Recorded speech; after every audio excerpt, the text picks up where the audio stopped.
이런 게 참 중요한 게, 이 변방에서 살다 가게 돼요. 참나를 모르면요, 영원히 변방 속에서 살다 갑니다. 개체적 자아로서 살다가 가요. 무상고 무아인 색수상행식만 집착하다가 살다 가요. 참, 한 생각 차이인데, 한 생각을 안으로 돌이켜서 영원한 실체를 찾으면 우주인으로 살다가요. 우주를 전체 품에 안고 살다가요. 그럼 따르는 그 질서도 우주의 로고스를 따르게 돼요. 우주의 법을 따라요. 이 개체적 자아로서 지구의 한 기층에 살다가는 게 아니라 우주인으로 살다가요. 따를 때 통이 커요. 우주의 법을 따르지 지구법 이런 게 중요한 게 아니에요. 성인들도 다 막 잡혀서 돌아가시더라도 그렇게 안 살 수가 없는 게 신의 뜻을 따르게 돼요. 우주의 공통의 로고스. 그게 뭐냐면요, 내가 당해서 싫은 거 남한테 하지 말합니다. 모든 법의 근원, 모든 철학의 핵심에 들어가면요, 황금률이 나와요. 예수님이 얻으신 것도 그거고. 영원한 신성에서 나오는 소리는 뭐냐면요, 전체를 나눠 보니까 일부 재미 보자고 전체를 희생하지 말라는 소리를 하는 겁니다. 그러면 우주에서 볼 때 암이라는 거예요. 당장 나 재미 볼 거 생각하면 그걸 하게 되는데, 개체적 시각에선 시야가 콩알만 하니까 해요. 시야가 콩알만 하면요, 옆에 경찰이 있어도 물건 훔쳐요. 그것만 보여요. 그 물건. 그쵸? 내 옆에서 그걸로 인해 남이 죽어가도 안 보여요. 그 사람의 그 양심이 뭐 문제가 있어서가 아니라, 양심은 안에서 광명한데 욕심이 확 가리니까 순간적으로 안 느껴져요. 무지가 또 막아가지고 다른 사람 돌볼 생각을 안 해버립니다. 그냥 그거 해요. 좋다고 해요. 그런 분들이 계속 인간사 속에서 그분들이 주주가 돼서 이 인간사를 끌고 가면요, 늘 인간은 그냥 그 모양으로 살게 돼 있습니다. 공식이에요. 받아들이셔야 돼요. 안 그러려면 과반수 이상이 이런 영원한, 우리의 영원한 실제를 알고 사셔야만 해결이 되지 다른 식으로 꼼수로 해결하려고 아무리 해보세요. 인류 역사 그 몇천 년간 한 번도 된 적이 없습니다. 몇천 년 해봤으면 아닌 건 아닌 거죠. 인간이 웬만하면 이렇게 산다는 거 아셔야 돼요. 예수님이 태어나면 될까? 예수님 태어났을 때 됐어요. 예수님 돌 맞아 돌아가실 뻔하고 결국 십자가에 처형되셨잖아요. 안 돼요. 한 존재가 와서 한다고 되는 게 아닙니다. 인류 과반수 이상이 이걸 알아야 끝나지. 이해되시죠? 십자가에 예수님 끌려가시려는 걸 막아서, 야, 말이 되냐 하고 끌어내리려면 과반수 이상이 알고 있어야지 그걸 막지. 어떻게 막습니까? 소크라테스 독배 받는 걸 어떻게 막습니까? 간단해요. 그 당시 정치인 중에 과반수 이상이 이걸 알았으면 막았겠죠. 다른 수는 없어요. 이걸 인류가 받아들여야 된다. 그런데 왜 이게 싫은 얘기냐? 다이어트를 원하면서도 뭔가 이렇게 고생을 하기 싫은 마음이죠. 좀 편하게 하고 싶은 마음. 인류가 좀 천국에 살고 싶은데 어떻게 내가 좀 고생 안 하고 천국에 바로 갔으면 싶지? 이게 고생해서 천국 간다 그러면 또 힘들거든요. 그럼 내일로 미루게 됩니다. 내일 하자. 내일은 영원하죠. 또 내일이 있으니까. 내일로 하다 여기까지 온 겁니다. 그래서 지금이라도 각성을 안 하면 인류는 또 똑같은 문제, 더 심각해진 문제를 직면해야 됩니다. 그래서 이런 게 되게 근본적인 우주 변화의 어떤 그런 동력이라는 것도 아셔야 되는 게, 대신에 이것만 정확히 아시면요, 우주도 변화시킬 텐데 지구 변화는 게 뭐가 문제입니까? 아무것도 아니에요. 여러분 안에 있는 영성이 깨어나서 여러분의 무지와 욕망과 싸워서 이겨내는 그 과정이 힘드시겠지만 누구나 겪으셔야 되고, 그걸 이겨낸 사람들의 모임이 지상천국이고 정토지, 안 이겨내보고 안 싸워보고 거기 끼고 싶다는 건 절대 안 됩니다. 영혼의 철학에 위배되는 소리예요. 네, 그거까지 말씀 꼭 드리고 진도 나가야 돼요.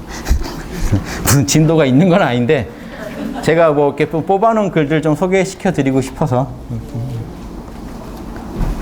예. 너무 멋진 글들이 너무 많아서요. 나누고 싶어서 그렇습니다. 장 피에르 드 코사드 이분이 140페이지에서 뭐라고 하냐면요. 그 챕터도 세상 속의 신이죠. 세상 속의 신성을 구현하는 이야기입니다.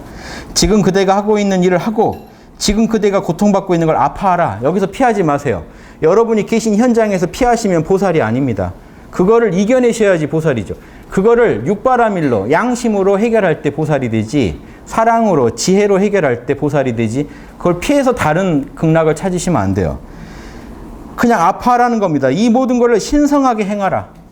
즉 뭡니까? 자 보세요. 신성하게 해가는 게 뭡니까? 여러분이 한 개체적 자아로 아파하고 기뻐하면요 의미가 없다는 거예요.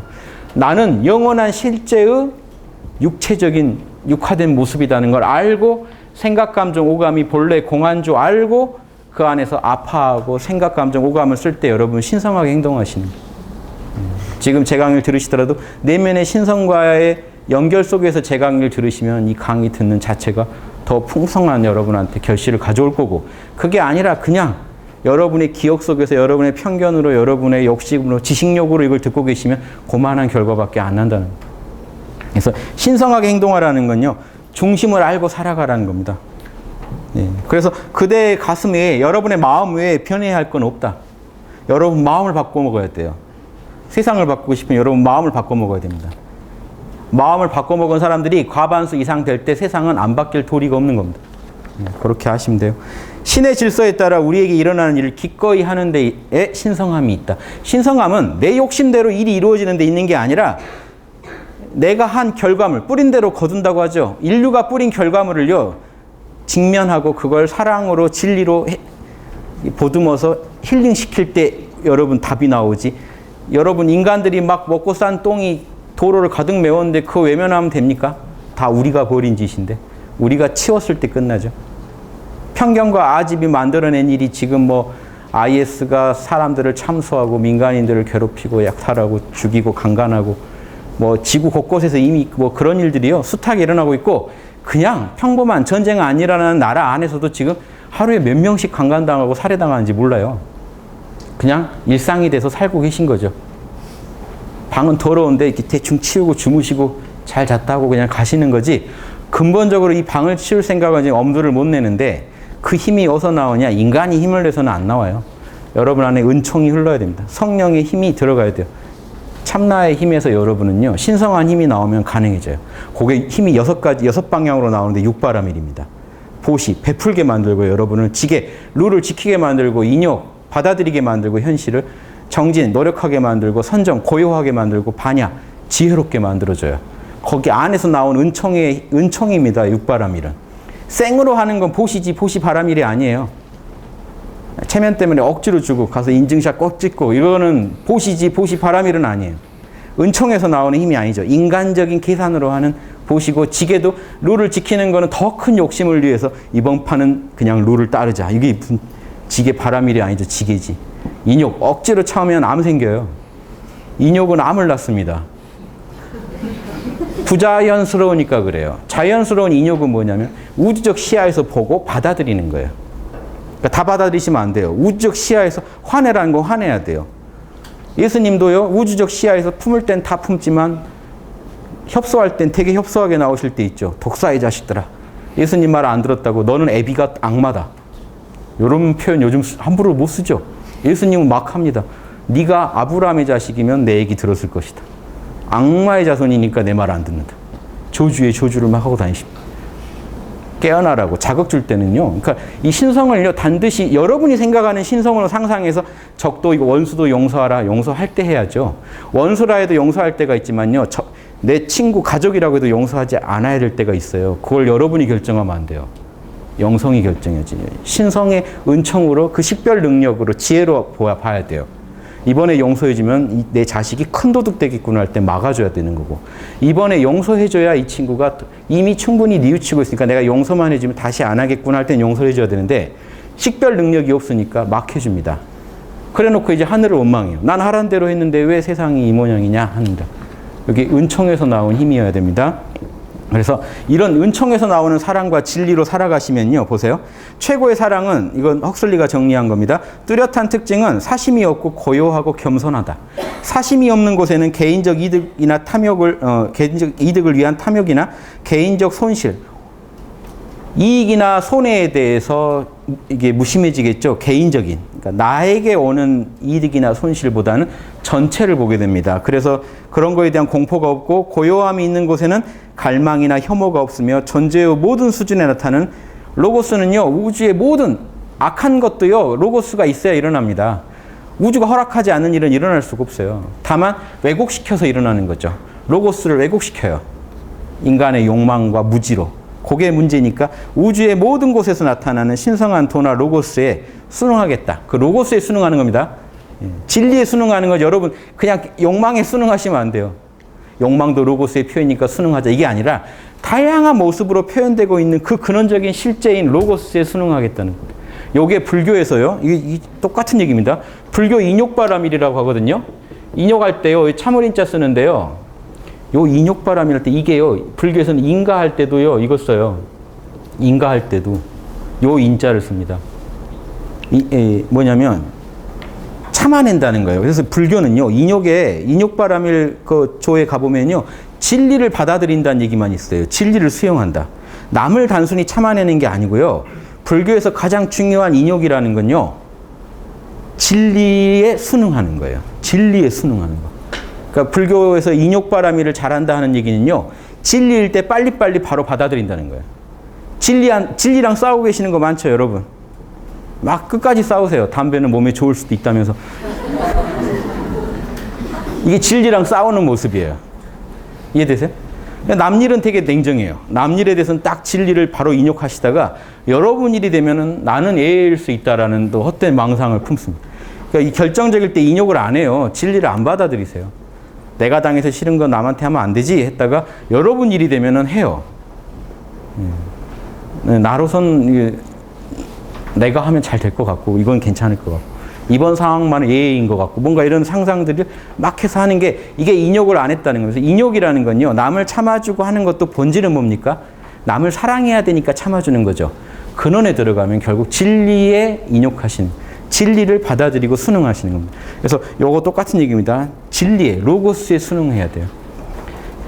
알베르투스 마그누스 저 처음 읽어보는 이름이네요. 그래서 이분이 독일 신학자신데 자 보세요. 계속해서 모든 설명을 정말 잘해줍니다. 계속해서 모든 이미지를 소멸시키고 들여다보며 자신의 마음을 신을 향해 고양시키면 어떻게 될까요? 텅 빈 모르는 상태가 되죠. 일체를 내려놔야 돼요. 어떤 이미지든지 몰라 하면요. 사선정 아니라 멸진정까지 들어가는데요. 멸진정 들어가는 비법도 여러분 마음에 뜨는 상을 다 모른다고 하면 돼요. 기쁨이 있어요. 기쁨도 몰라요. 기쁨도 하나의 대상이에요. 몰라. 예. 내가 기쁨을 초월했다는 생각도 몰라. 다 몰랍니다. 몰라 하고 나면요. 나중에 덩그러니 여러분 실체예요. 이때가 멸진정인데 생각도 일으킬 수가 없어요. 딱 요놈만 있지. 근데 여기 이제 한 단계 딱 차원이 떨어지면 사선정에 내려오면은 생각을 일으킬 수 있는 에너지대랑 접속이 돼서 생각을 안 일으키는데 일으키려면 일으킬 수가 있어요. 멸진정과 사선정은 똑같은 차원인데 그게 살짝 다릅니다. 생각을 못 일으켜요. 멸진정에서는. 자연히 이 멸진정이 끝날 때까지 기다려야 돼요. 다시 접속이 될 때까지. 접속이 되면 다시 생각을 일으킬 수가 있어요. 그래서 여러분이 아무리 깊은 명상에 들어가도 요거 생각하려면 벌써 생각했죠. 요거 생각하려면 생각하겠다 하면 요거는 사선정 상태고 아직 멸진정은 아니에요. 멸진정은 생각할 수가 없어요. 이 접속이 이 현상계랑 접속이 딱 끊어진 상태입니다. 근데 여기 계속 있진 않아요. 다시 붙어요. 이러니까 인도의 라마크리시나 이런 성자들이 들어가면은 여기서 머물고 싶은데 다시 나오게 해요. 그래서 이건 어쩔 수 없구나 하고 받아들인다. 현상계를 받아들여요. 신에 순종해야 되니까. 신은 자꾸 나를 밀어내는구나 하는 걸 알아요. 인간의 사명이 이 신성의 안주에 있는 게 아니라 이 신성의 안주 플러스 이 다른 인간들과의 사랑, 교감에 있구나 하는 것을 받아들입니다. 이런 걸요. 체험을 통해 받아들이면 철학자고 영혼의 철학자고 이걸 이해를 하시고 그럴싸한데 하고 하시면 이건 아직 이제 영혼의 철학에 입문이 안 된 거고 이렇게 구분하시면 돼요. 그런 사랑이 있어야 됩니다. 자, 그래서 지속적인 의지와 진여 및 진여와의 그런 관계에 대한 지속적인 자각이 있어야 돼요. 그래서 알베르투스, 못 이런 거죠. 알베르투스 마그누스 얘기를 지금 들어보죠. 이미지를 계속 소멸시키고 들여다보면서 자신의 마음을 신을 향해 고양시킴으로써 그러니까 자신이 신이 되는 거예요. 신이 안 되고는 신을 알 수가 없습니다. 마침내 그런 모든 장애물을 잊어버리고 극복할 수 있는 사람은 행복하다. 지복 상태에 들어갑니다. 오직 그런 방법을 통해서만 솔직하고 순수하며 단순한 지성과 감성으로 가장 순수하고 단순한 대상, 즉 신에 대해 내면적으로 움직인다. 제일 단순한 대상이에요. 존재 자체거든요.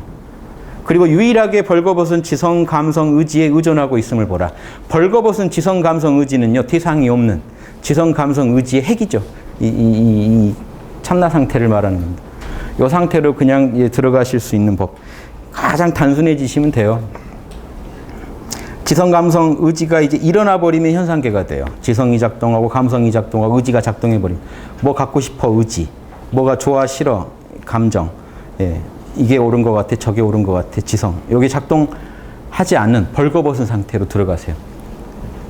요게 이제 고행 챕터에서 나온 얘기고요. 197페이지. 278페이지 자기이해 쪽에는 이런 또 멋진 글이 있네요. 시에나의 성 카타리나라는 이탈리아 수녀분이요. 1300년도 분이네요. 그대는 그대가 아닌 것이다. 자 보세요. 그대는 나는 뭐다라고 지금 스펙 잔뜩 갖고 계시죠? 스펙 다 털고 나면 여러분 덩그러니 여러분만 남죠? 이건 여러분이 아니에요. 신이지. 그대는 그대가 아닌 것이다. 나는 스스로 있는 자다. I am that I am. 그대의 영혼 속에 이 진실을 자각한다면 적들이 그대를 속이지 못할 것이고 적들은 뭘까요? 무지랑 아집이요. 여러분을 자꾸 끌려가는 적들이 오는데요. 안 속아요. 내가 신인 줄 아니까. 이게 확고해지면 더 확철되어 옵니다.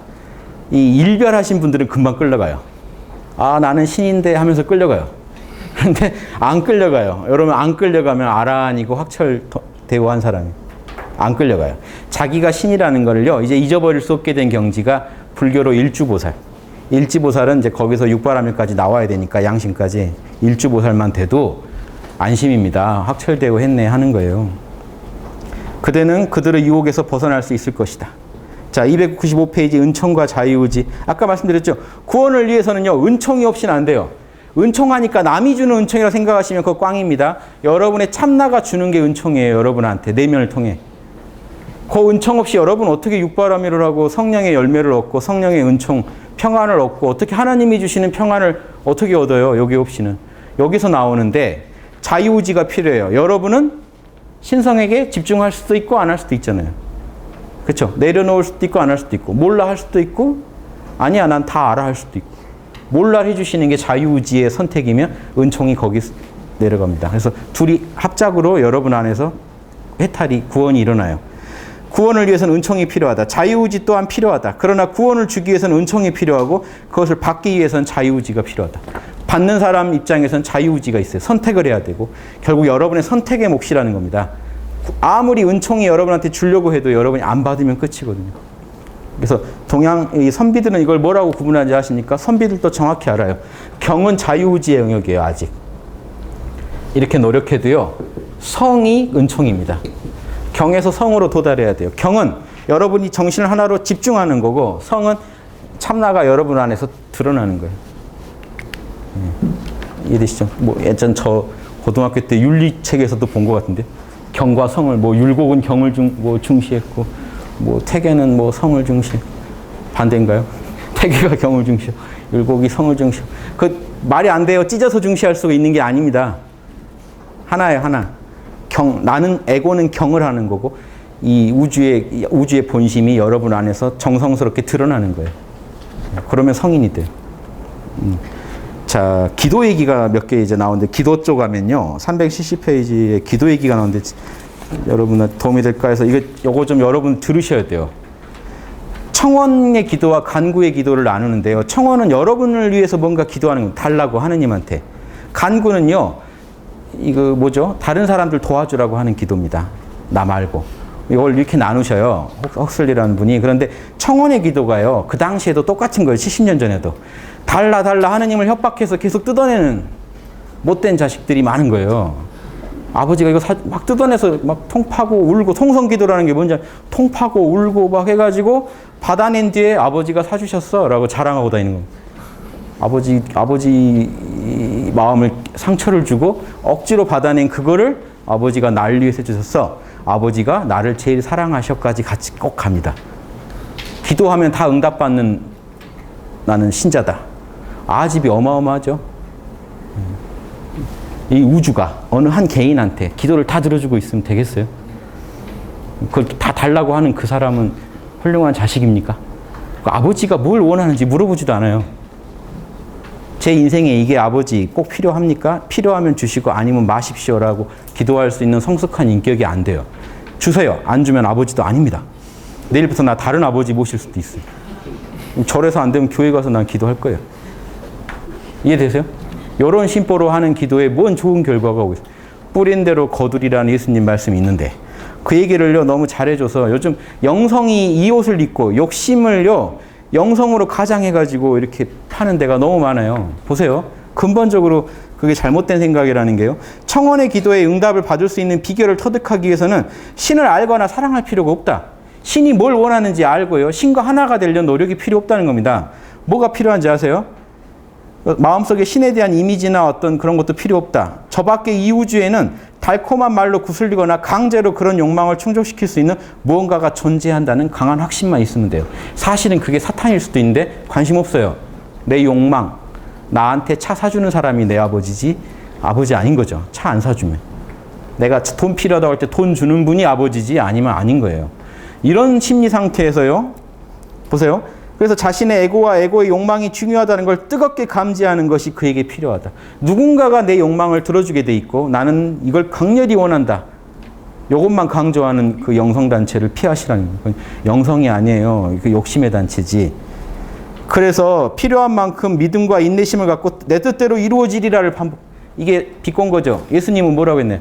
내 뜻대로 말고 아버지 뜻대로 이루어지다 라고 빌었는데 내 뜻대로 되리라 하고 반복한다면 조만간 원하는 거 얻을 기회가 있을 것이다. 그러나 보세요. 내 의지가 신의 의지랑 일치하는지 내가 원하는 것을 얻는 것이 영적, 도덕적, 물질적으로 좋은 것인지 물질적까지 들어간 이유가 뭔지 아십니까? 영적으로 이게 도덕적으로는요. 이게 남을 해치는 게 아니고 진리에 어긋난 게 아니고 하는 확신이 있어야 되고 물질적으로는요. 그거 얻은 게 결국 나한테 물질적으로 더 손해일 수도 있어요. 내 건강이나 내 재산상에. 인간은 되게 멀리 못 본단 말이죠. 당장 오토바이에서 오토바이가 왔는데 타고 딱 나가서 바로 사고 나서 죽었다. 그럼 신이 그걸 들어준 게 좋은 건가요? 줘준 건가요? 우린 모르잖아요. 그 일로 뭐가 일어날지. 그럼 이게 모른다는 거에서 우리가 하심을 하고 겸손하지 않은 기도는요. 이렇게 그 문제를 낳을 수 있다는 거예요. 이렇게 해서 헉슬리 책에 보시면 더 다양한 경고들이 많습니다. 인용을 해가지고. 어디 다른 여러 문명에서도요. 이렇게 원하는 게 이루어지는 기도의 위험성에 대해서 계속 경고한 내용이 나와요. 뭐 인디언들 얘기까지 하면서 잘 보시고요. 시간과 영혼만이 대답해 줄 거다. 지나고 보면 알거든요. 이게 아니었구나 하는 걸. 신의 뜻이 아니었구나. 나를 위한 게 아니었구나 하는 걸. 이걸 미리 식별할 수 있는 힘은요. 이 영성에서 나옵니다. 신의 의지부터 먼저 읽어내려고 하셔야 된다는 얘기죠. 그리고 그게 영적, 도덕적으로 내가 청원해도 옳은 건지부터 따져봐야 돼요. 이 얘기가 맹자 같은 데는 잘 나옵니다. 맹자는요. 구하라 그러면 얻으리라 그러면서 이 얘기를 해요. 하지만 구하지 말아야 할 것도 있고 얻는데 내가 다 못 얻을 것도 분명히 있다 하는 걸 이걸 알으라는 얘기를 합니다. 아무거나 막 구하지 말라는 얘기예요. 이 성경에도요. 여기 구하라 얻으리라를 막 함부로 쓰시는데 구하라 얻으리라 해서 그 성경에 보시면 뭐라고 되냐면 구하라 얻으리라. 아버지가 왜 자식한테 달라는 거 안 주겠느냐. 그러면서 뭐라고 하냐면 그러니까 빨리 성령을 구하라 그래요. 그러니까 성령을 구하라는 구절을요. 어느 복음에 있고 어느 복음에 이 똑같은 내용이 없어요. 성령 구하란 말까지 하셨다는 얘기죠. 그거에 빠져버리면요. 말이 이상해집니다. 무한 욕망 충족의 비결이 돼요. 성령을 구하라고 해버리면 무한한 영성의 충족을 추구하라는 내용인데 완전히 내용이 바뀌기 때문에 그거 아셔야 돼요. 그런데 예수님 평소에 말씀이 어때요? 먹을 거 입을 거 신경 쓰지 마라 그러죠. 구하지 마라고 해요. 이런 거 구하지 마라. 뭘 구하느냐? 오직 하느님 나라와 그 정의만 구해라. 그러면 나머지도 다 주실 것이다. 이게 예수님 지론입니다. 그러니까 구하면 얻으리라. 이것만 가지고 아무거나 구하고 계시면 여러분은 예수님을 지금 예수님 제자인 척하지만 실제 제자는 아닌 거죠. 조금만 그 단물만 빼먹자는 거지 조금이라도 여러분의 이해관계에 얽히면 바로 버리실 뿐입니다. 뭐야 왜 빌었는데 안 이루어져? 교회 옮겨야겠다. 우주는요. 일체는 고라는 부처님의 진리가 뭡니까? 다 원하고 있어요. 그 재화는 한정돼 있습니다. 받아들이셔야 돼요. 그럼 누가 가지면 누구는 못 얻게 돼 있어요. 그럼 누가 가질 건지 정하는 게 영성이고 양심이에요. 누가 이걸 갖는 게 제일 모두를 위해서 제일 맞다라는 사회적 합의가 이루어지면 그게 최고입니다. 영성 높은, 수준 높은 사람들이 사는 사회는 그 합의가 수준 높게 이루어지겠죠. 요걸 누가 갖는 게 맞은지에 대해서 제일 잘. CEO는 연봉을 얼마 먹는 게 나을까요? 요거를 지금은 호리피에, 이해타산에서 정하지만 영성에서 정하면 얼마 먹는 게 맞을까요? 이런 거 한번 생각해 보세요. 이게 영성의 차원에서 모두를 위해서 유선이 제일 적정하다는 걸 하나씩 알아가서요. 현상계의 문제를 다 풀어나가야 되는데 지금 영성이 이게 있는지 없는지도 모르고 살아가고 까막눈으로 살아가고 있다는 거. 이게 우리에 대한 좀 통렬한 반성이 되셔야 됩니다. 자, 괜히 흥분하고 그러는데 프랑스와 드 페넬롱. 예. 이분은 또 뭔 얘기, 또 귀한 가르침을 주시나요? 프랑스 사제신데, 역시 기도인데, 이분은 이제 간구의 기도 있죠? 아, 청원의 기도 얘기 하나, 수준 높은 청원의 기도는 이래야 됩니다. 보세요. 신이시여, 당신께 무엇을 달라고 해야 할지 모르겠나이다. 나는 다 모릅니다, 우주를. 당신만이 제가 필요한 걸 아시나이다. 내가 나 자신을 사랑하는 방법을 아는 것보다 에고 수준에서, 한 개체적 자아 수준에서 자기를 사랑한다고 한 짓이요, 자기한테 해야 되는 짓이 많아요. 여러분의 삶이 힘드십니까? 다 적이 누구예요? 여러분이 저지른 일이죠. 여러분의 적은 여러분이에요. 늘 여러분을 힘들게 하는 건 여러분이죠. 멀쩡한 몸에 거울 보면 뚱뚱해 보이는 건 여러분 아니에요? 다 여러분이 문제를 일으킵니다. 잘 살고 있는데 옆집이랑 비교한 뒤에 속상해지는 건 여러분이잖아요. 여러분이 여러분의 적이거든요. 그래서 사실은 자기를 위한다고 하지만요, 에고는 자기를 위하는 마음 이러지만 사실 자기를 위하지도 않아요. 자기를 위하려고 하는데 뭘 망치는 마음이 에고예요, 사실은. 그래서 내가 나 자신을 사랑하는 방법을요, 누가 더 잘 알아요? 하느님이 더 잘 알아요. 당신이 덜 저 사랑하나이다. 아버지여, 스스로도 어떻게 달라고 해야 할지 모르는 그걸 아들에게 주십시오. 수준 높죠? 이런 게 벌써 몇 년도예요? 1600년도에 이런 기도를 했는데 지금 참 특히 우리나라 교회가 이 반대로 가는 쪽으로 큰 역할을 하고 있다는 걸 생각하면 좀 우리가 많이 반성해야 됩니다. 예수, 천국, 불신, 지옥 막 스님한테 그걸 강요하는 이런 지금 문명에서 살고 있어요. 예, 이런 것도 좀 아시면 좋겠습니다. 그래서 왕양명 전승록에 보면 이런 말 합니다. 아, 제가 저만 위해서요, 도를 참 양심을 따르기가 힘듭니다. 왕양명이 그래요. 진짜? 너는 너만 이해하면 되는데 사실은? 진짜 널 이해하고 있냐? 만난 걸 자꾸 먹으면 너의 혀가 갈 텐데.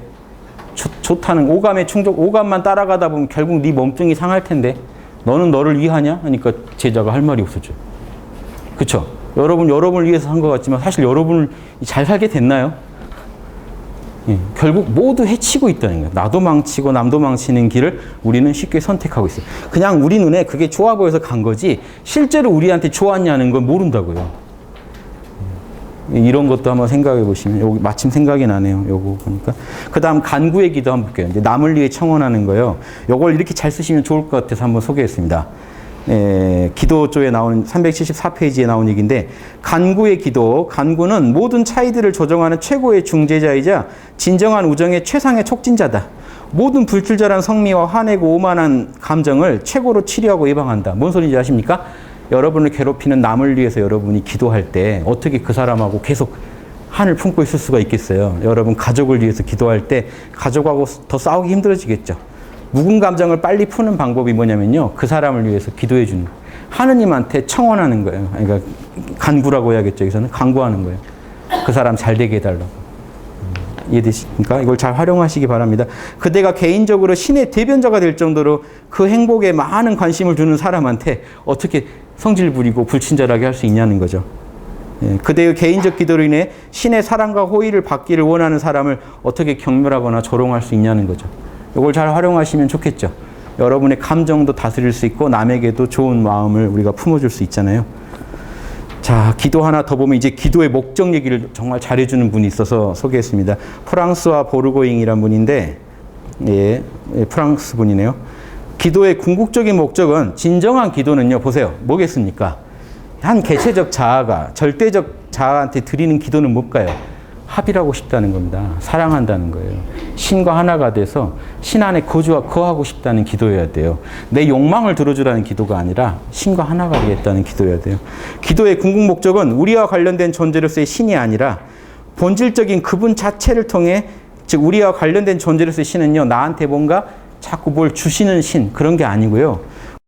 그분 자체, 신성 자체를 통해 신의 절대적인 존엄을 우러러 공경하고 인식하고 경배하는 거다.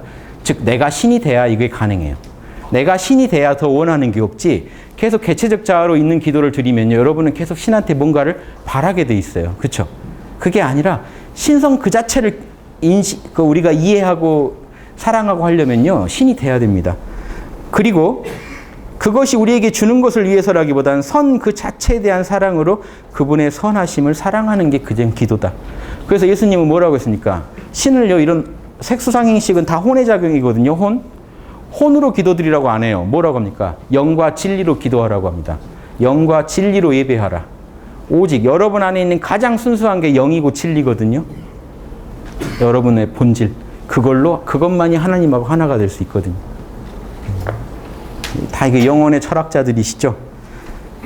칸트 얘기 잠깐 하면, 칸트는요, 그런데 칸트는 현상계는 다 우리가 이해할 수 있지만 물 자체의 세계, 이데아의 세계는요, 우리가 알 수 없다고 했어요. 순수 이성 비판에서 이성은 이데아를 알고 싶은 욕구인데요, 로고스를 찾고 싶은 욕구가 로고스죠. 이성인데 로고스를 알려고 하면요, 로고스는 간단합니다. 경험해 본 적이 없는, 그러니까 현상계에서 경험할 수 없는 오감의 대상이 아니기 때문에 로고스를 알려고 하면 이율배반에 빠진다는 게 순수 이성 비판이에요. 그런데 수많은 영혼의 철학자들은 바로 로고스랑 하나가 돼버렸잖아요. 그 얘기를요, 헉슬리가 이제 칸트를 비판하는 내용입니다. 칸트가 옳았고 그의 말대로 물 자체를 알 수 없다면 보르고잉이니 드콩드랑이니 그 밖의 영적 스승들은 헛수고를 한 셈이다. 깨달음과 해방에 아직 도달하지 못한 마음에 관해서는 칸트가 옳았으나 물질적이든 심리적이든 영적이든 간에 그런 마음들에게는 그들의 자신의 개체적 성질이란 매체에 의해서 어두워지고 굴절되고 왜곡되기 때문에 안 드러나지만, 가슴이 순수하고 마음이 가난한 사람들한테는 실상이 왜곡되지 않고 그대로 신성이 물 자체가 드러난다는 거죠. 어둡게 하거나 굴절시킬 분리된 자아가 에고죠. 존재하지 않으며 영혼의 흰빛, 광명한 빛을 개인적 역사적 빛깔로 물들이는 어떤 지적 신념, 편견입니다. 그리고 신성시하는 형상, 집착하는 것들이 그런 왜곡하는 게 없기 때문에 그대로 드러난다. 가능하다. 그래서 칸트 얘기가 잠깐 나오길래 한번 드렸고요. 기도에 대한 얘기 중에, 기도에 대한 얘기에서 좀 좋은 구절이 많네요. 어거스틴 베이커가 또 1500년대 분이죠. 영국의 베네딕트 수도사의 신비가인데, 기도란 지성 있는 영혼이 신께로 향하는 발동작용으로서 의지를 내는 겁니다. 마음을 일으켜서 신을 향하는데 모든 선한 것들의 창조자이자 근원이신 그분께 전적으로 의지함을 표현하거나 적어도 암시한다. 전적으로 의지한다는 건요, 여러분 걸 하나도 들고 계시면 안 돼요. 놔버리세요. 몰라만 하세요. 몰라 하고 그냥 마음을 한번 던져보세요. 이게 옛날 선사들이 이 신명을 던지는 자리라고 합니다. 참나 자리를. 그냥 여러분 목숨을 던져버리세요. 거기다. 몰라 하고 맡겨버리세요. 그대로 신성과 하나가 됩니다. 예, 기도란 영을 그분에게 결합시키고자 하는 소망이며 의도이다. 결국 기도란 건요, 여러분 욕망의 충족이 아니라 신성과 결합하려는 어떤 그 의도여야 됩니다. 소망이자 의도여야 됩니다. 그러므로 기도란 이성적 영혼이 할 수 있는 가장 완전하면서도 신성한 행동이다. 모든 행동과 의무 중에 기도는 가장 빼놓을 수 없다. 다른 행동, 다른 육바라밀의 모든 것도 해야 되지만 선정이 기도랑 통하죠. 우린 선정과 기도바라밀을 중시해야 되는 이유가요, 저걸 통해서 신성과 하나가 돼요. 지혜도 중요하고 계율도 중요하지만 선정이 없이는요, 신성과 하나가 될 수가 없어요. 신성과 하나가 돼야 뭐 좋은 게 나오죠, 거기서. 그래서 가장 귀하다고 하는 겁니다. 아리스토텔레스의 니코마코스 윤리학 보면요, 인간이 할 수 있는 좋은 덕들을 다 설명하다가 마지막에 명상을 얘기합니다. 관조가 최고다라고 하는 게, 이 관조만 중요하고 실천이 중요하지 않다는 게 아니에요. 왜 최고라고 하냐면요, 실천을 하려면요, 여러분 사랑을 표현하려면요, 보시를 하려면요, 대상이 필요해요. 여러분이 보시할 뭔 돈이나 뭐가 있어야 돼요. 물자가, 정보가. 즉 현상계 속에서 이루어지는 작업이기 때문에요, 예, 여러 조건이 맞아야 이루어지는데, 관조라는 건요, 모든 걸 내려놨을 때 여러분 안에서 자동으로 이루어져요. 어떤 대상이 필요가 없어요. 그런 의미에서 최고라고 합니다. 최고의 덕이다, 행복이라고 하는 게요, 이거는요, 원하기만 하면 그냥 얻을 수 있는 행복이에요. 내가 베풀어서 행복을 얻고 싶은데 베풀 사람이 없거나 베풀 돈이 없으면 행복해질 수가 없잖아요. 그래서 아리스토텔레스가 최고라고 치는 겁니다. 요거를 이 중세는요, 다 다 읽었거든요. 그런 철학을 받아들여서 소화해서 이렇게 또 얘기하는 겁니다. 그게 기독교랑 다 결합된 모습이에요. 영가 현각 스님, 당나라 승려분 말 한번 들어보시죠. 그대가 깨달음을 추구하는 한, 특히 스스로 그것을 위해 수행하는 한, 여러분이 뭔가 조작을 하고 있는 한 그대는 절대 도달할 수 없다. 조작을 한다는 얘기는 개체적 자아 수준에 머물고 계시다는 얘기예요. 뭔가 신성한 걸 상상해요. 그래서요, 여러분, 저 이런 명상 어때요? 신성한 불을 상상합니다. 막 색깔, 보라색, 뭔색, 이걸 상상하면 마음이 편해져요. 해도 될까요? 예, 하세요. 하지만 거기에 신성은 없습니다. 위안용이에요, 위안용. 다.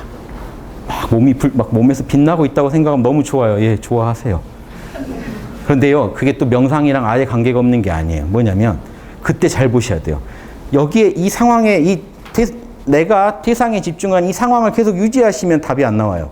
그런데 그 대상이, 다른 모든 걸 잊게 할 정도로 강력한 대상이 하나가 등장하면요, 여러분의 신성도 사실은 나와요. 그런데 아까 그것만으로는 안 되고 그걸 놓으시면 이제 신성으로 들어가요. 그 대상 덕에 주의가 집중된 거죠. 그때 집중된 마음 안에 신성이 드러나는데 그때 대상을 놔버리면 여러분은 그대로 신성으로 들어가는데 계속해서 그걸 안 놓고 계시면 나는 이상하게 화두만 들면 좋아해서 끝까지 화두에 집착하시면 참나를 못 봐요. 연불에 집착하시면 부처를 못 봐요. 아버지 이런 예예요. 아버지 해서 너무 기특해서 하나님이 나타났더니 아버지 좀 비켜주실래요? 지금 아버지 하는데 방해되거든요. 아버지 진짜 아버지가 와도 외면합니다. 거기에 집착하고 있는 거예요. 그래서 자꾸 뭘 즐기고 있냐면 내적으로 어떤 이미지를 상상하면서 에고의 이함만 계속 얻고 있는 거예요. 그런 명상은 아무리 해도 참나를 못 얻게 돼요. 거기서 딱 잘라버렸을 때 바로 참나로 들어갑니다. 그러니까 참나를 얻기 위한 좋은 조건은 되는데 그것만으로는 우리가 참나를 알았다 모른다 말을 할 수가 없다는 거예요. 그래서 그런 믿음들은요, 이런 한계를 갖습니다. 불교 신자들은요, 이런 말을 한대요. 지극한 믿음은 극락으로 이끌지만 다르마에 대한 복종은 니르바나로 이끈다. 즉 로고스에 복종할 때만 우리가 열반을 얻을 수 있지, 자기가 상상한 믿음을 붙잡고 있는 한에는 극락은 갈지 몰라도 절대 진정한 해탈은 이루어지지 않는다는 거예요. 여러분이 아미타불을 열심히 헤매면 극락은 갈 수 있지만 참나를 모르는 한 여전히 여러분은 현상계 속에서, 시공 속에서 어떤 특정 공간 안에서 계속 머물러야 된다는 거예요. 별 얘기 아니죠. 자, 37번 얘기 참 좋습니다. 우파니샤드의 저자들에서 소크라테스, 붓다에서 성 베르나르에 이르기까지 영적인 삶을 사신 스승들은요, 이런 모습이 성인의 모습입니다.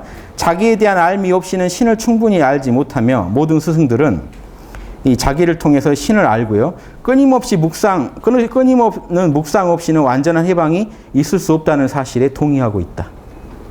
나를 통해서 소우주의 신을 찾을 때 우린 대우주의 신을 만날 수 있고, 또 뭐냐면요, 끝없는 묵상을 통해서 완전한 그 해방을 얻어야 한다는 걸 잘 알고 있다는 겁니다. 그러면서 사물을요, 신성한 로고스의 상징으로 봐요. 여러분이 경험하시는 사물을요, 보세요. 이게 법공 상태입니다. 여러분이 경험하는 색수상행식을요, 단순히 버려야 할 어떤 존재로 초기불교처럼 보는 게 아니라 신성의 표현으로 보고 만나기 때문에 이런 거 하나도 다 로고스의 상징들인 거예요. 실제로 그렇잖아요. 로고스가 현실 속에, 이 하나의 로고스라고 하지만 현실에 표현되면요, 무한한 다양한 모습이 나타납니다. 그거 하나하나가 다 로고스를 갖고 있어요. 여러분, 우리가 어떤 분야의 달인이라는 사람들은요, 그 분야의 로고스를 제일 잘 쓰는 사람들이에요. 나무 조각의 달인, 나무 안에 내재된 로고스를 잘 이해해야만 우린 조각을 할 수가 있어요. 이해되시죠? 피겨의 달인, 피겨에 표현되는 로고스를 잘 알아야 그걸 구현합니다. 안 그러면 그 법칙이 안 맞으면 안 돼요. 요리의 달인, 요리의 로고스를 모르면 아무리 해도 맛이 없어요. 감동을 못 줘요. 예, 이런 겁니다. 그래서 이 영성도요, 글로 배운 영성, 요리를 글로 배웠네, 이거 무슨 느낌인지 아시죠? 해본 적이 없고 글로만 알아요. 이치상은 그렇게 하면 맛있을 것 같아요. 근데 막상 먹은 가족들은 표정이 안 좋단 말이죠. 영성도 똑같아요. 이런 경전을 많이 읽어서 꼭 내가 영성적 존재가 된 것 같은데 막상 여러분의 가장 이해관계를 건드는 일 하나만 딱 터지면 여러분의 모든 영성은 날아갑니다. 가족들이 거봐라, 너는 10년간 도 닦았다는 놈이 왜 그러고 사냐, 이런 지적이 날아오고, 그게 더 열받는데 뭔가 자기도 아니고 자기 스스로도 놀랍니다. 이런 글을 많이 읽고 있을 때는 되게 도인 같은데 가족한테 화내고 있는 자신을 보면 왜 나는 이 모양일까? 당연한 거예요. 여러분은 아직 예수님이 아니라서 그래요. 간단해요. 여러분은 아직 성인이 아니라서. 성인은 이렇게 살아야 돼요. 모든 사물들을 상징으로 봅니다. 그리고 인간을 성령의 사원으로 보고요. 다른 인간을요, 하나의 객체로 대하는 게 아니라 그 안에 신성이 살고 있는 존재로 대하게 됩니다. 나의 또 다른 모습으로 대하게 되고, 행위를 성찬. 성찬은요, 최후의 만찬을 기리는 의식이에요. 피가 뭐죠? 포도주고 살이 그 떡이잖아요. 그거를 먹으면서 최후의 만찬, 그 성인에게 감사를 올리는 거거든요.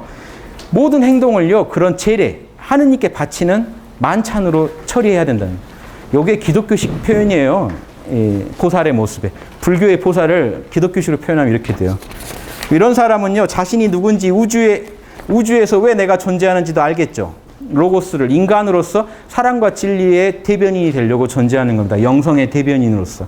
그래서 그 영성을 통해서 다른 인간과 어떤 관계를 맺어야 되고 우주 자연과 어떤 관계를 맺어야 되는지 너무 잘 알고 있는 사람이, 이게 영성지능이거든요.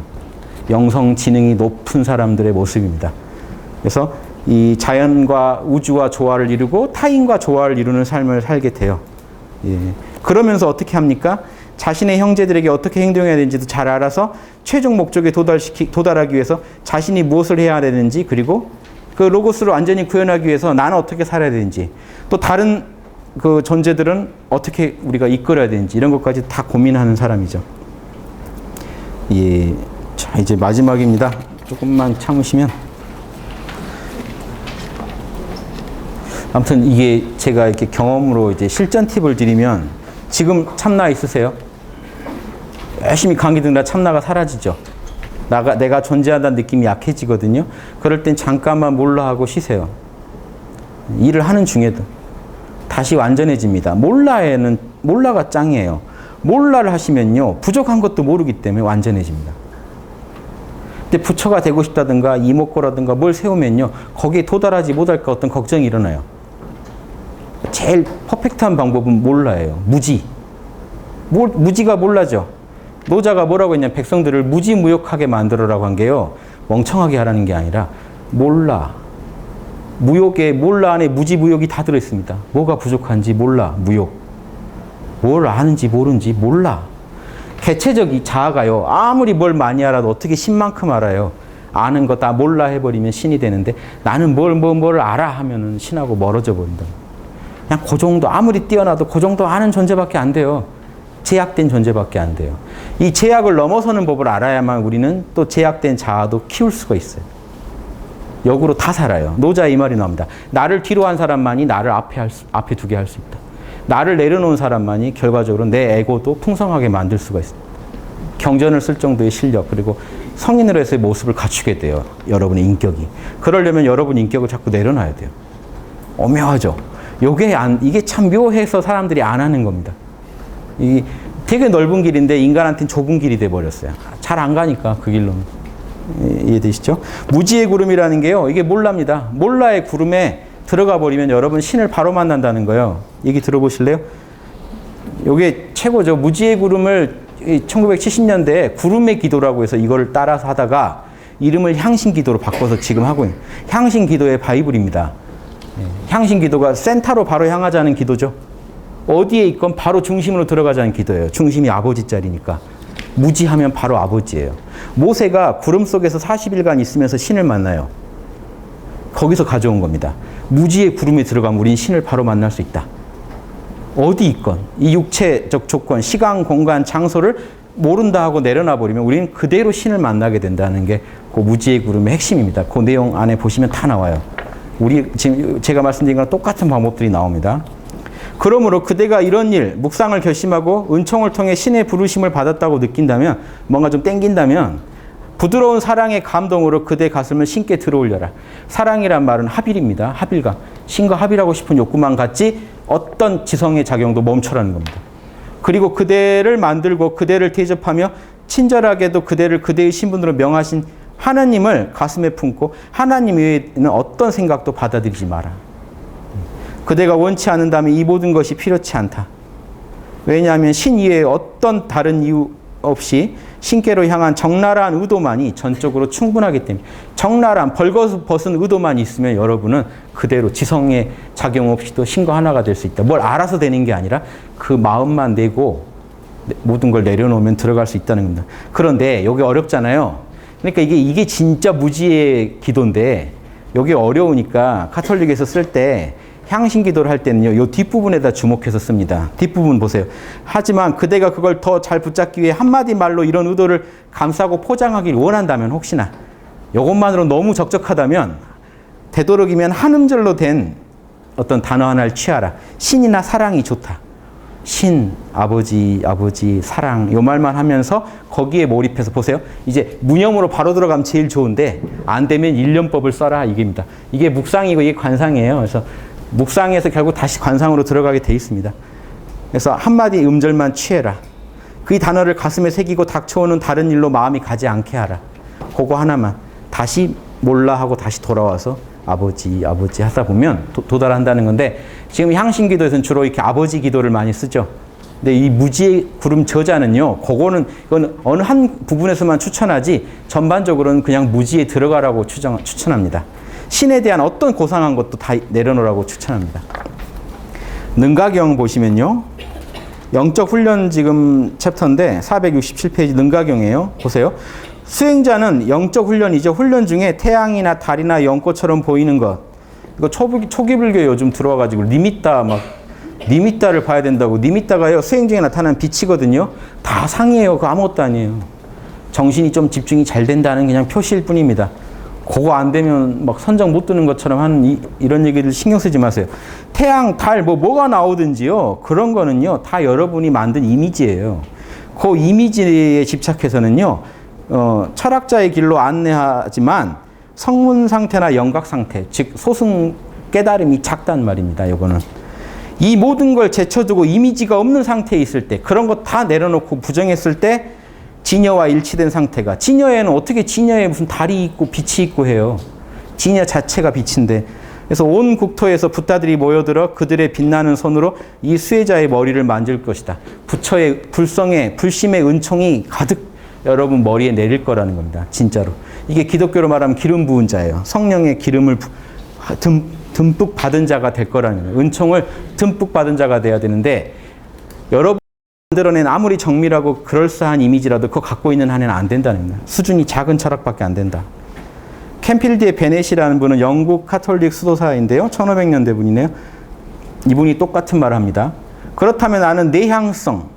여기서 내향성은요, 보세요. 참나로 향하는 내향성이 아니라 여러분의 어떤 마음의 작용으로 어떤 상을 집착하고 있는 걸 말해요. 이해나 의지나 기억을 써가지고 뭔가를 붙잡고 있는 걸 반드시 거부해야 된다. 이게 마지막 관문이에요. 밖에 있는 거를 버렸는데 안에 들어가서 안에 이미지 붙잡고 있으면 이것도 무섭잖아요. 안팎을 다 비워야 돼요. 뭐 다 몰라 하세요. 아무리 좋은 것도 몰라 하셔야 돼요. 한참 버리고 가다가 예수님이 나타났어요. 너무 좋아요. 그럼 그거 붙잡고 있으면 아직도 아니라는 거예요. 예수님이란 대상을 보고 있는 그 신성이 진짜 IM이거든요. 이 끝없이 분리가 돼요. 이거 잘 이해하셔야 됩니다. 왜냐하면 외향성을 결코 용인해서는 안 된다. 외향성도 안 되고요. 내향성도 안 돼요. 그러나 우린 지속적으로 신성한 본질의 심연, 사물의 무, 없음 속에서 살아야 한다. 누군가가 때때로 이들로부터 분리되었음을 알 때, 신성한 본질에서 분리됐음을 알 때 그는 내향을 통해서가 아니라 소멸을 통해서 거기 돌아가야 된다. 몰라 해버리면 된다는 겁니다. 요거는 어떤 내향성을 이용하는 방법이에요. 일념은. 하지만 이것도 결국에는 소멸되고 순수한 무념으로 들어가야 됩니다. 에고의 작동이 멈췄다는 뜻이에요. 무념은. 일념은 하나의 생각에만 에고가 집중하고 있다는 뜻이고요. 영국의 카푸친 수도에 소속 캠필드 베넷, 방금 이거 말한 분이죠. 헉슬리가 뭐라고 하시냐면요. 이분의 자신의 논문에서 어떤 이미지에 대한 이미지에 대한 집중은, 어떤 이미지에 대한 집중은 일념이죠. 이미지가 없는 묵상, 이게 진짜 관상입니다. 맹목적인 바라봄, 순수한 신성에 대한 사랑으로 도약할 수 있음을 넌지시 안내한다. 이해되시죠? 일념에서 무념으로 도약해야 된다. 암시하고 있다. 그리스도의 순환 장면, 이런 거 보통 묵상의 재료거든요. 이거 하나에 집중하는 겁니다. 강하게 집중함으로써 정신적 기도의 시기를 시작하지만 그 다음 마음은 신성한 인간에 대한 이런 상상을 폐기하고 인간으로 육화된 무형상, 무속성의 신성으로 나아가야 된다. 예수님처럼 이게 육화된 신성을 처음에 상상하더라도요, 결국엔 신성 그 자체로 들어가야 된다. 이게 불교랑 똑같습니다. 뒤에 바로 티벳 사자에서가 나오는데요. 똑같아요. 묵상법은 이렇게 합니다. 예수님이 수단당하시는 모습을요, 상상해요. 상상하다 보면 눈앞에 예수님이 실제로 나타나요. 요 정도 해야 일념 좀 했다 하는 겁니다. 억지로 계속 붙잡고 지금 상상을 하려고 하는 상상이 안 되면 아직 제가 말씀드린 몰입 4단계 신바람 나는 몰입이 아니에요. 스트레스 받는 몰입이지. 근데 신바람이 나기 시작하면요, 안에 성령이 작동하면요, 내가 수고를 안 들여도요, 상이 나타나요. 또렷하게. 예수님 땅구멍까지도 다 보입니다. 요 정도가 자연이 나타날 때 그때 그 예수님 상을 싹 몰라 해버리면요, 이 정도가 그려지려면요, 신바람이 났다는 얘기는 여러분 안에 영성이 들썩한 거예요. 신성이 나타나요. IM이라는 상태가 나타나요. 여러분이 제일 재밌는 거 하실 때 IM 상태예요, 사실. 도박할 때. 막 술, 담배 막 할 때 잠깐, 왜냐? 에고가 그렇게 갈망하는 걸 들어줬기 때문에 에고가 할 말이 잠깐 없어져요. 그때 IM 상태가 나타나면서 뭐라고 하는지 아십니까? 내가 진짜 살아있는 것 같다라고 그래요. IM 때만 여러분은 진짜 살아있는 거거든요. 영생의 상태거든요. 진짜 살아있는 것 같다 하다가 바로 한 생각이 일어나면 사라져요. 이해되시죠? 네, 그럴 때 이게 등장해요. 그런데 그 상태를 유지하면서 그 대상을 없애버리면 어떻게 될까요? 요것만 남죠. 그렇게 도달하는 방법입니다. 일념에서 무념으로. 불교도 똑같아요. 보세요. 티베트 사자에서 그대의 수호신, 어떤 부처가 상상하는 거예요. 수호신이 어떤 존재이든지 그 형상에 대한 오랜 시간 명상을 하라. 실제 존재하진 않지만 생생하게 눈에 보이는 것처럼 마술사에 의해 만들어진 그런 홀로그램처럼 상상을 해가지고 눈앞에 부처가 생생하게 있듯이 볼 수 있게 돼야 돼요. 요 정도 해야 이제 몰입 4단계가 들어간 거고, 이때 여러분 참나를 볼 수 있는 최적의 상태가 됩니다. 이때 뭘 해야 될까요? 그리고 나서 눈에 보이는 수호신의 심상이 팔다리부터 녹아 없어져서 전혀 볼 수 없게 만들어버려라. 그리고 무언가로도 생각할 수 없는 청정함과 공의 상태, 그걸 보고 있던 그 시기요. 그놈만 남겠죠. 보던 대상이 사라져버렸으니까. 그놈만 남게 되면 그 상태에서 잠시 머물러라. 청정한 공의 상태입니다. 수호신에 대해 다시 명상한 다음에 다시 또 수호신을 그려봐요. 또 녹여봐요. 이 짓을 자꾸 하면 뭘 알게 되는지 아십니까? 색수상행식이 본래 공하구나를 알게 돼요. 다 내가 만들어내는구나를 알게 돼요. 법공을 깨닫는 과정이에요. 요거 잘하면 몇진지 아세요? 경지가 일주보살. 아직 육바라밀은 검증이 안 됐기 때문에. 이해되세요? 요 정도 해야 대승입니다. 소승은 이런 걸 안 해요. 그냥 무상하니까 몰라만 해요. 몰라만 하고 바로 무념으로 들어가서 열반을 만나는데, 대승은 이걸 시키는 이유가 이래야 지혜를 얻게 돼요. 세상을 앞으로 세상 나가서 중생 도와야 되는데, 중생을 대할 때 막 술집 가면 탁해 이러고 있으면 보살이 안 돼요. 술 한잔 먹고 탁하다고 막 몸 긁고 이러면 중생을 어떻게 구제합니까? 탁함마저도 공한 줄 알고 들어가야 되거든요. 단단한 보호장갑 끼고 들어가야 돼요. 보살은 이걸 연습해야 됩니다. 안 그러면 세상에 나가서 금방 정신 잃고 술 먹고 이제 넥타이 메고 놀고 있단 말이에요. 이해되세요? 보살이 중생 구제한다고 갔다가 금방 동화돼 버립니다.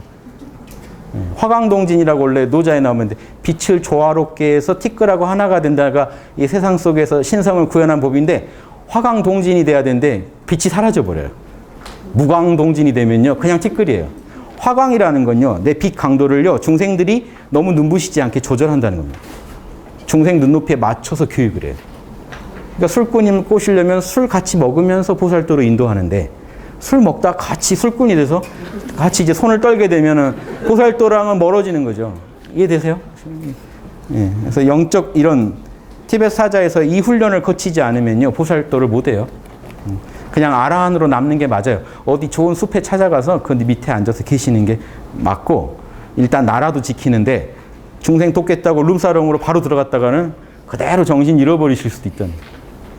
보살들만 해야 돼요. 그런데 요즘은 그냥 이게 다 보살행위 하면서 수많은 그런 그 무예행위라고 포장된 그 잘못된 행위들을 너무 많이 합니다. 이건 뭐 불교만 그런 게 아니라 모든 성직자들이. 막 알코올 중독에 걸리신 분, 이상하게 성령의 은총을 받으신 분이 왜 저럴까 하는 이런 모습을 보입니다. 근데 인간적으로는 이해가 돼요. 그거라도 해야 살죠.